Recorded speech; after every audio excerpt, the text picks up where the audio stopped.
Rain lashed against the windows, thunder rattled the old house. John sat alone, bathed in the blue light of his computer screen.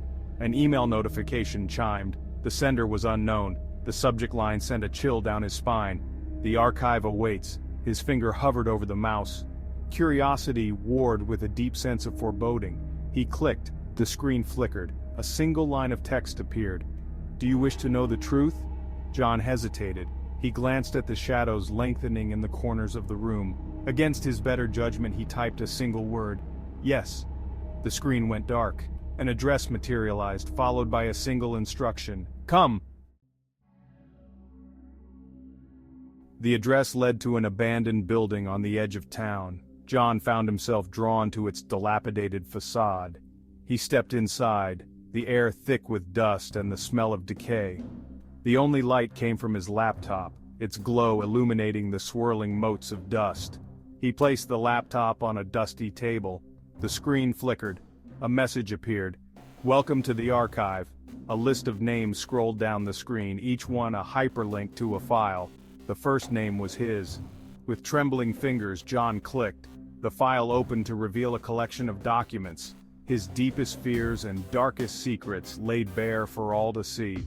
He scrolled through the information, a growing sense of horror washing over him. He had to get out of there. John spun around, a gasp escaping his lips. Standing before him was a figure shrouded in shadow, its eyes glowing with an eerie light. He stumbled back, knocking over the table and sending the laptop crashing to the floor. The screen went dark. Panic surged through him. He scrambled to his feet and ran, his breath catching in his throat. He burst out of the building and into the storm, the wind whipping at his face. He didn't stop running until he reached the relative safety of his own home. He slammed the door shut and bolted it, his body trembling with fear. He collapsed onto the sofa, his eyes darting around the room. He was safe now, but he knew that whatever he had stumbled upon in that abandoned building would not be so easily forgotten. As he sat there trying to calm his racing heart, he noticed something strange.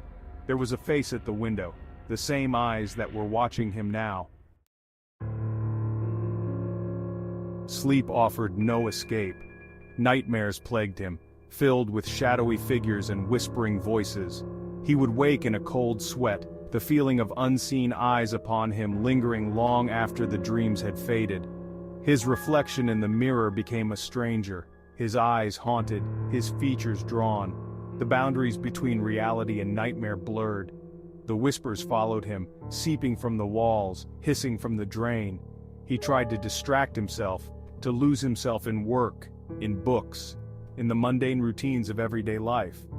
But the archive held him in its grip, a suffocating presence he couldn't escape. Driven by a compulsion he couldn't resist, John found himself drawn back to the abandoned building. The storm had passed, leaving an eerie calm in its wake. He entered cautiously, his footsteps echoing in the silence. The room where he'd left the laptop was empty, the table overturned, the laptop gone. He wandered through the desolate building, calling out, his voice swallowed by the oppressive silence. "Looking for something?" a voice rasped.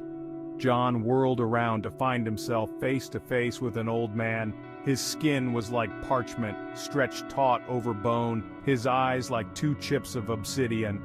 "Who are you?" John stammered. "The librarian," the old man replied, a crooked smile spreading across his face.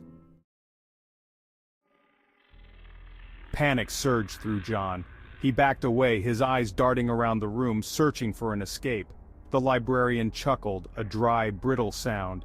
"There's no escape from the archive," he wheezed. "You've seen too much." He gestured with the book, and the shadows in the room seemed to deepen, to coil around John's feet like living things. He tried to run, but it was too late. A cold hand clamped down on his arm, its grip like iron. "He will be pleased," a voice whispered in his ear. John turned to find himself face to face with another figure. This one was tall and gaunt, its features hidden beneath a wide-brimmed hat. "And you, John, are his latest acquisition." The collector dragged John deeper into the building, down a seemingly endless corridor. lined with dusty bookshelves. The air grew colder, thick with the smell of mildew and decay. The whispers grew louder, forming words, sentences, fragments of forgotten conversations and screams long silenced. They reached a set of heavy wooden doors, their surface carved with grotesque figures and arcane symbols. The collector pushed the doors open, revealing a vast chamber beyond. Bookshelves rose like towering walls, disappearing into the darkness above. The air hummed with a strange energy, a palpable sense of power that made John's skin crawl. In the center of the chamber stood a massive desk, its surface piled high with books and scrolls. Seated behind the desk was a figure shrouded in shadow. The collector shoved John towards the desk. "He has arrived," he rasped. "Come closer, John," the figure beckoned. John approached the desk cautiously, his heart pounding in his chest. The closer he got, the more oppressive the atmosphere became. He could feel the weight of countless unseen eyes upon him. The figure behind the desk gestured towards a chair. John hesitated for a moment, then sank into it, his body trembling with apprehension. The figure leaned forward, and for the first time John could see its face. It was a face etched with the weight of ages, its features both beautiful and terrifying. Its eyes, however, held the most unsettling aspect. They were ancient, filled with a depth of knowledge and a coldness that sent a chill down John's spine. "Welcome, John," the figure said, its voice like velvet over steel, "to the archive." John stared speechless into those fathomless eyes. He tried to speak, to ask the thousand questions swirling in his mind, but no words came out. Only a dry croak escaped his lips. The figure smiled, a slow predatory stretching of its lips. "Who? What are you?" John finally managed to stammer. The figure leaned back in its chair, its fingers steepled beneath its chin. "I am the keeper of secrets," it said, "the curator of truths, the collector of stories. I am the Eternal Archivist." John stared at the being before him, his mind reeling. The Eternal Archivist. The name whispered in hushed tones, spoken with a mixture of reverence and dread. The being who held the knowledge of all that was, all that is, and all that ever will be. "But why?" John asked. "Why bring me here? What do you want from me?" The archivist smiled. "You, John, are special," it said. "You have a hunger for knowledge, a thirst for truth." John's initial fear gave way to a grudging fascination. Books had always been his refuge, his escape from the mundane. But the books in this archive, these were different. He could feel the power emanating from them, the weight of the knowledge they contained. He reached out a trembling hand and pulled a random volume from the shelf. The leather cover was cool to the touch, the pages filled with strange symbols and diagrams he couldn't decipher. As he opened the book, a musty odor wafted from its pages, carrying with it the faint scent of decay. And something else. Fear. He slammed the book shut, his heart pounding in his chest. "You are trapped, John," the archivist said, "as I am trapped, as we all are." He was a prisoner in the archive, trapped forever with the Eternal Archivist and its endless collection of secrets.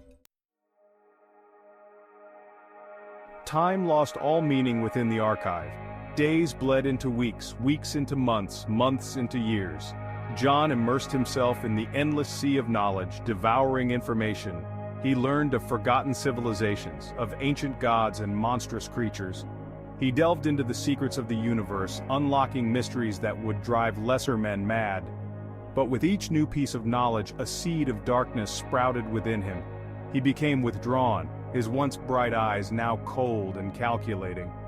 He rarely spoke, his silence broken only by the rustling of ancient pages. The archivist watched him with a cold, detached amusement.